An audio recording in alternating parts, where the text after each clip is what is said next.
depuis la semaine dernière les travaux de l'atelier sur le financement des organisations terroristes dans les États du Sahel organisé par la coalition militaire contre le terrorisme. Vendredi dernier, un panel sur l'apport des ressources naturelles dans le financement du terrorisme a été développé par les experts en sécurité, l'exploitation de l'or comme facteur majeur de l'expansion des groupes et l'utilisation des mines pour le recrutement et la mobilisation des candidats au terrorisme ont fait l'objet d'un échange entre les participants à cet atelier. Pour plus de précision, écoutons le contrôleur principal de police Amara Doumbia, chef de service chargé de la stratégie et de renseignement au CENTIF.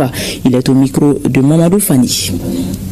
Le terrorisme, c'est une activité très complexe et qui se finance de façon transnationale. Ça veut dire qu'il y a d'autres mains qui peuvent être derrière, d'autres soutiens qui peuvent être derrière, parce qu'il n'y a jamais d'acte terroriste sans un soutien.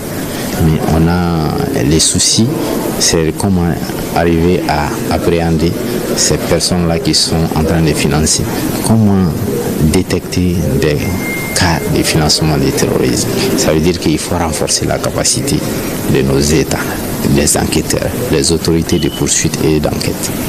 Et ensuite, outiller ces structures-là d'outils qui peuvent permettre de détecter des cas de financement du terrorisme. L'argent des terroristes, ça ne passe plus par les canaux officiels, c'est-à-dire ce n'est plus par les banques ou bien les systèmes financiers décentralisés où ils vont faire transiter l'argent. Maintenant, leur mode opératoire évolue aussi en fonction du dispositif que l'État est en train de mettre en place. Dans une région, ils peuvent faire détenteurs de magasins ou bien de quincailleries, où les profits qui seront générés dans cette activité seront injectés directement dans leur activité du terrorisme. Donc c'est des nouveaux modes opératoires et ils changent ces modes-là à tout moment. Qu'est-ce que l'État peut faire? C'est encore accentuer les contrôles et cerner tous ces secteurs-là.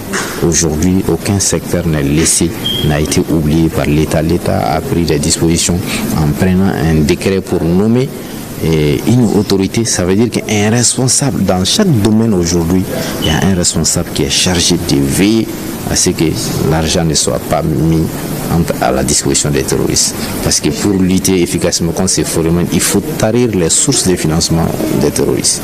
Les renseignements financiers aujourd'hui et les renseignements sécuritaires vont de pair. Donc nous, c'est un éveil de conscience pour interpeller encore nos autorités, pour dire que les renseignements sécuritaires ne doivent pas être seulement l'apanage et exploité par les militaires. Les renseignements, il faut collaborer avec les